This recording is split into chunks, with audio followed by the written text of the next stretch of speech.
नमस्कार, स्वागत है आपका हमारे यूट्यूब चैनल आरडी सर के पास। आज हम लोग पढ़ेंगे बिहार बोर्ड का 10वीं कक्षा का परीक्षाओं के लिए 2022 के लिए।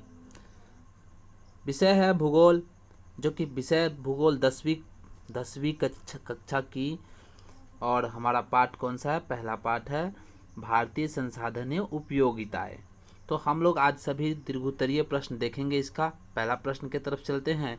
और हाँ, अगर वीडियो अच्छा लगे तो चैनल को सब्सक्राइब कर लीजिएगा ताकि अगला वीडियो आप तक आसानी से पहुंच सके। पहला क्वेश्चन आता है, बहुत ही आसान क्वेश्चन है। इस क्वेश्चन का संभावनाएं होती है पूछने के लिए कि संसाधन क्या होते हैं या संसाधन किसे कहते हैं, संसाधन से आप क्या समझते हैं। क्वेश्चन के रूप बदल सकते हैं पर आंसर वही रहते हैं। तो हम लोग क्वेश्चन का आंसर देखते हैं कि हमारे परिवेश में पाए जाने वाले प्रत्येक वस्तु, कौन से वस्तु? वो सभी वस्तु जो हमारी ज़रूरतों को पूरी कर सकती है। क्या? हमारी ज़रूरतों को पूरी कर सकती है। क्या कहलाता है? संसाधन कहलाता है। ठीक है। क्या कहता है कि शर्त यह है, अच्छा हर एक वस्तु नहीं, शर्त भी रखा हुआ है कि शर्त यह है कि वस्तु तकनीकी रूप से सुगम, किस रूप से? तकनीकी रूप से सुगम, आर्थिक रूप से उपयोगी तथा संस्कृति रूप से मान्य हो।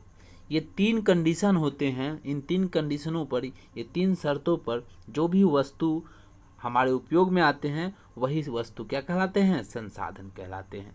तो समझ में आया क्वेश्चन। अगला आंसर समझते हैं क्वेश्चन के साथ। अगला क्वेश्चन कहता है कि नवीकरणीय संसाधन किसे कहते हैं? कौन से संसाधन? नवीकरणीय संसाधन किसे कहते हैं? कहते हैं वैसे संसाधन जिन्हें भौतिक रासायनिक प्रक्रिया द्वारा, ठीक है, नवीकृत या पुनः प्राप्त किया जा सकता है, जैसे सौर ऊर्जा, पवन ऊर्जा, जल इत्यादि। वे सभी क्या हैं? हमारे नवीकरणीय संसाधन हैं। नवीकरणीय संसाधन में फिर से बताता हूँ, ऐसे संसाधन जो हम एक बार खत्म कर दें और पुनः फिर से प्राप्त कर ले, वे सभी संसाधन किस में आते हैं? नवीकरणीय। और एक और आता है इसी के साथ, अनवीकरणीय संसाधन। ठीक है। तो अनवीकरणीय जो संसाधन होता है वो संसाधन क्या होता है कि ऐसे संसाधन जो संसाधन एक बार प्राप्त कर ले और उसे उपयोग में लाए और पुनः उसे प्राप्त नहीं कर सके। मतलब एक बार उपयोग में लाने से वो नष्ट हो जाए, फिर उसे प्राप्त करना असंभव हो, वैसे संसाधन क्या कहलाते हैं? अनवीकरणीय। परंतु नवीकरणीय संसाधन जिसे पुनः प्राप्त किया जा सके वो नवीकरणीय। सौर ऊर्जा खत्म होता है, पुनः प्राप्त कर लेते हैं। पवन ऊर्जा खत्म होता है, पुनः प्राप्त कर लेते हैं। जल खत्म होगा, पुनः प्राप्त कर लेते हैं। उम्मीद करते हैं क्वेश्चन का आंसर समझ गए होंगे। अगले क्वेश्चन की तरफ बढ़ते हैं। अगला क्वेश्चन है कि जैव संसाधन की प्राप्ति कहाँ से होती है? कौन से संसाधन? तो जैव संसाधन। ठीक है। आंसर क्या कह रहा है? उत्तर कह रहा है जैव संसाधन की प्राप्ति किससे होता है जी? जैव मंडल से होता है। कहाँ से होता है? जैव मंडल। आसान सा तरीका याद है कि जैव संसाधन की प्राप्ति कहाँ से होगा? तो जैव मंडल से होता है। और इसमें जीवन व्याप्त होता है, जैसे मनुष्य, वनस्पति, प्राणी जात, मत्स्य जीवन, पशुधन इत्यादि। क्या क्वेश्चन है कि जैव संसाधन की प्राप्ति कहाँ से होती है? तो याद रखेंगे जितने भी सजीव चीज़ें हैं, जितने भी सजीव चीज़ें हैं वहाँ से हमें कौन सी संसाधन मिलती है? जैव संसाधन। निर्जीव चीज़ों से नहीं। ये भी समझ गए। अगला क्वेश्चन देखते हैं। ये क्वेश्चन थोड़ा भी आई है, यानी ये क्वेश्चन इंपॉर्टेंट है कि सतत विकास किसे कहते हैं? कहता है पर्यावरण को बिना क्षति पहुंचाए भविष्य की आवश्यकताओं को मद्देनजर वर्तमान विकास को कायम रखा जा सके, ऐसी धारणा सतत विकास कहलाता है। क्या समझे? कि ऐसे विकास को सतत विकास कहते हैं जो पर्यावरण को बिना क्षति पहुंचाए, जिससे पर्यावरण में कोई नुकसान भी नहीं हो और भविष्य की आवश्यकता भी पूरी हो जाए तथा वर्तमान में आने वाले पीढ़ी भी उससे विकास कर सके, वैसे विकास या वैसे संसाधनों को क्या कहते हैं? सतत विकास कहते हैं। क्वेश्चन समझ आया तो आंसर भी समझ गए। अगला क्वेश्चन की तरफ चलते हैं। मानव एक महत्वपूर्ण संसाधन है। हम लोग भी क्या है? एक प्रकार का संसाधन है। तो वो किस प्रकार मनुष्य एक संसाधन बन जाता है, किस प्रकार एक मनुष्य संसाधन के रूप में काम आता है, यहाँ से उत्तर देखते हैं। बहुत से लोग का विचार यह है कि संसाधन प्राकृतिक के मुफ्त यानी निःशुल्क उपहार होते हैं। बहुत सारे लोगों का सोच ये होता है, परंतु ऐसा नहीं है। सभी संसाधन मनुष्य की क्रियाकलापों के प्रतिफल होते हैं, यानी मनुष्य के द्वारा जो सभी संसाधन होते हैं वो मनुष्य के क्रियाकलाप यानी कार्य के माध्यम से उसका प्रतिफल यानी जो करके होता है, मनुष्य जो कार्य करता है उसके जो प्रतिफल आता है वो होते हैं। मनुष्य प्रकृति के उपलब्ध पदार्थों को संसाधन में बदलता है। इस दृष्टि से मनुष्य बहुत ही महत्वपूर्ण संसाधन है। मनुष्य किस प्रकार एक संसाधन के रूप में काम आता है, या मनुष्य कैसे एक संसाधन कह सकते हैं कि प्राकृतिक में उपलब्ध बहुत सारे संसाधनों को उसका रूप बदल के क्या करता है, मनुष्य अपनी आवश्यकताओं को पूर्ति करता है, मनुष्य उसकी उपयोगिताएं बनाता है। तो कौन बनाया, मनुष्य बनाया। तो संसाधन कौन बना, एक मनुष्य महत्वपूर्ण संसाधन बना, क्योंकि मनुष्य के माध्यम से ही बाकी संसाधनों का उपयोग में लाया जा सकता है। तो इस प्रकार मनुष्य भी एक क्या हो जा रहा है, महत्वपूर्ण संसाधन होता है। ये भी क्वेश्चन का आंसर जो था इम्पोर्टेंट था। अगला प्रश्न की तरफ चलते हैं कि अपवर्जिक आर्थिक क्षेत्र किसे कहा जाता है। अपवर्जिक आर्थिक क्षेत्र किसे कहते हैं। आसान सा आंसर है, बहुत ही छोटा आंसर है, आप समझ जाएंगे और याद भी रखिएगा। ये इसका ऑब्जेक्टिव में पूछेगा, ये 200 किलोमीटर का। तो कहता है, हो सकता है ऑब्जेक्टिव में पूछे कि अपवर्जिक आर्थिक क्षेत्र कितने किलोमीटर तक होता है।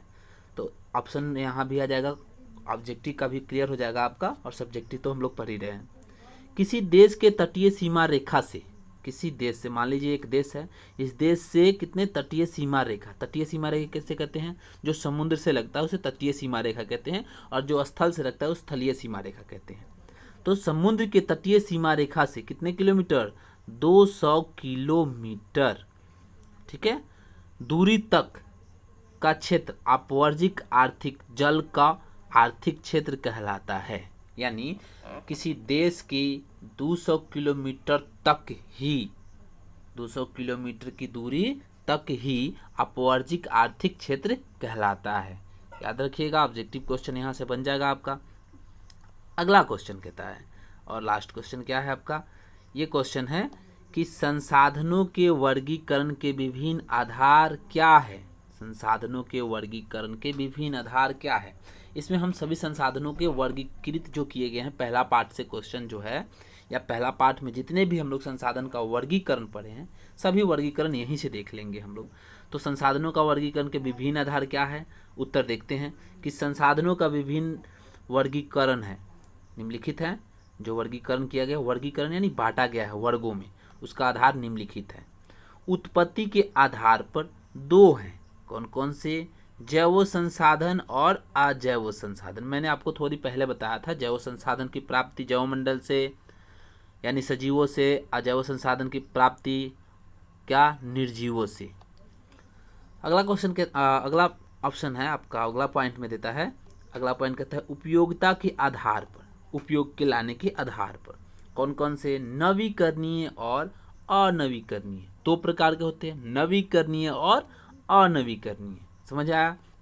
अगला क्वेश्चन कहता है, अगला देखते हैं, और क्वेश्चन सॉरी आपका पॉइंट जो है अगला पॉइंट है, स्वामित्व के आधार पर व्यक्तिगत, सामुदायिक, राष्ट्रीय और अंतर्राष्ट्रीय, ये चार प्रकार के होते हैं। किसके आधार पे, तो स्वामित्व के आधार पे।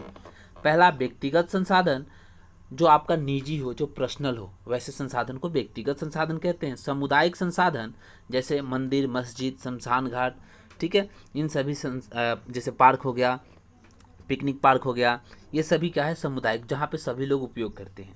राष्ट्रीय संसाधन यानी स्वामित्व के आधार पर राष्ट्रीय, आमतौर पे कानूनी तौर पे सरकार यानी राष्ट्रीय, सभी देश के सभी वस्तुएं राष्ट्रीय होते हैं, ठीक है, राष्ट्रीय संसाधन। और एक लास्ट आता है अंतर्राष्ट्रीय संसाधन, ठीक है, जो देश के 200 किलोमीटर तटीय रेखा से 200 किलोमीटर को छोड़कर बाकी जो संसाधन होते हैं उसे अंतर्राष्ट्रीय संसाधन या अपवर्जिक आर्थिक क्षेत्र कहते हैं।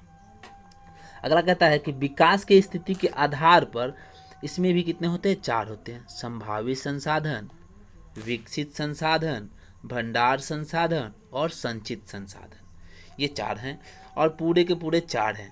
तो ये क्वेश्चन भी थोड़ा इम्पोर्टेंट हो जाता है आपके लिए क्योंकि मैंने ज़्यादा क्वेश्चन नहीं लिया है, सभी क्वेश्चन जो भी हैं आपके इम्पोर्टेंट क्वेश्चन है, सभी प्रश्नों को वॉच कर लीजिए, देख लीजिए और सभी प्रश्न के साथ साथ क्वेश्चन आंसर याद भी कर लीजिए। मैं आपको बताऊं कि अगर वीडियो अच्छा लगे तो आप चैनल को सब्सक्राइब कीजिए, लाइक बटन दबाइए और शेयर कीजिए। ठीक है, अगला वीडियो फिर मिलेगा आपको अगले पार्ट के साथ, और ऑब्जेक्टिव सब्जेक्टिव दोनों साथ हम लेकर आएंगे आपके लिए। साथ साथ आपको हम अगले वीडियो में बताएंगे कि अपना हैंड राइटिंग तथा लिखावट कैसे सुधारें और क्या आपके लिखने में क्या दिक्कतें होती है, आपकी हैंड राइटिंग गंदा कैसे हो जाता है। तो अगले वीडियो पाने के लिए हमारे चैनल को सब्सक्राइब कर लीजिए, लाइक बटन दबाइए और शेयर कीजिए। धन्यवाद।